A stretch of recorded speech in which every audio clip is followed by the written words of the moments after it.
On October 16, 1859, abolitionist John Brown attacked the Federal arsenal at Harper's Ferry, Virginia. On October 18th, U.S. Marines under the command of U.S. Army Colonel Robert E. Lee attacked Brown's forces and killed or captured most of them. The Richmond Dispatch urged readers that an abolitionist raid like this was doomed to fail. This position was due to two reasons: a desire to portray slaves as contented, and a desire to prevent Harper's Ferry from undermining Virginians' attachment to the Union. So the Dispatch concluded this was obviously going to fail. A correspondent named Henry, writing to the Charleston Mercury, disagreed and gave his reasons. For the Mercury.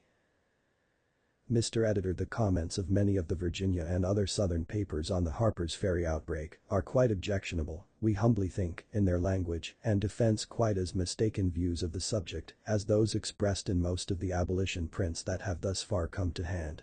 Most of the latter, as was to be expected, treat the whole affair as the mere mad attempt of a few desperate fanatics and reckless adventurers, and as having been otherwise greatly exaggerated, partly through the temporary panic which it produced, and partly from a desire to heap odium and obloquy upon its supposed insiders at the North and the anti-slavery party generally.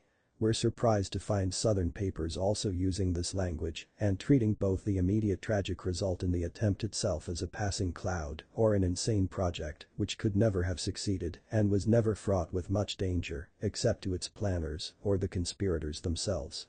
While they in one breath use this language, they in the next proceed to show, by authentic documents and the immense outlay and preparations made for its execution, not only that its roots were widely spread, but that probably much remains to be disclosed respecting its history and extent.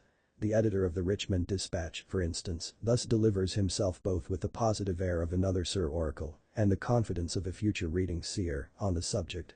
The plan may have been deliberately concocted, this seems likely, it may have been extensive, this seems also probable, but it failed miserably, this is a discovery, as all such conceptions of folly, fanaticism, and ignorance must. Well said, Mr. Prophet, after the event, but that such attempts must always prove failures is not a very logical deduction from the premises, though it may be regarded as an obiter dictum of the editor by the readers and believers in the Dispatch, in which subjects, upon which even sacred prophecy is silent, are decided upon and dispatched in so dictatorial and summary a way.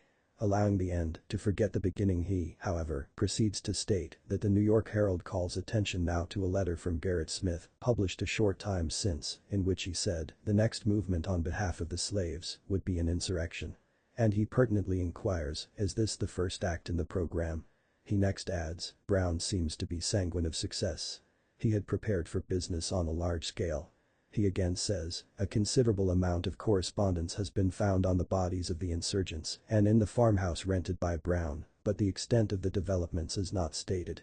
That they will prove pretty extensive there can be little doubt, but then the attempt failed, as such attempts must do, and, therefore, whatever may be the character of these developments, the whole affair may now be regarded as a mere bagatelle, a conception of folly, fanaticism and ignorance that could not but terminate as it has done.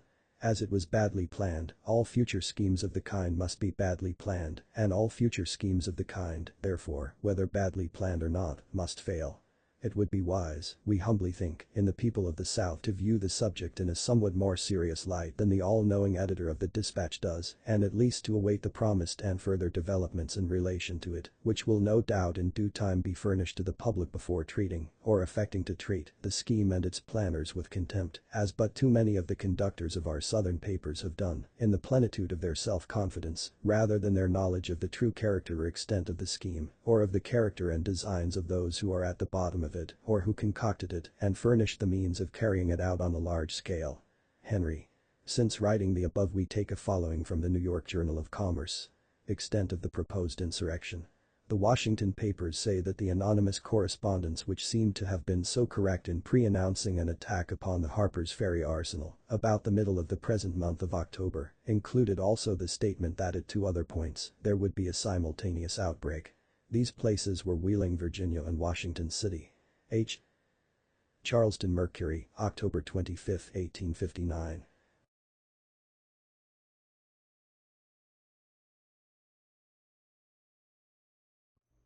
Okay, now for the implications. Some Southerners, like the editor of the Richmond Dispatch, wanted to characterize Harper's Ferry as no big deal because they wanted to present the image of slaves as being contented. The thinking went along these lines. Harper's Ferry was never going to work because the slaves nearby were not unhappy. Henry, writing to the Mercury, urged Southerners not to be so cavalier. Just because Brown's planning was haphazard does not mean the next one will be also. Third, documents show that a considerable amount of money was raised in the North to prepare for the raid at Harper's Ferry, and the roots of the conspiracy were widely spread.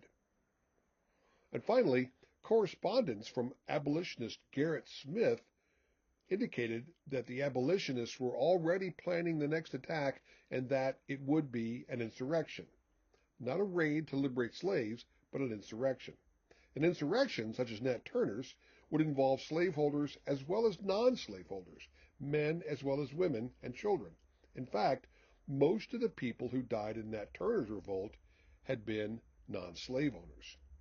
So this got Southerners' attention. If a slave revolt happened, it didn't matter whether you owned slaves or not, you were still going to get swept up in it.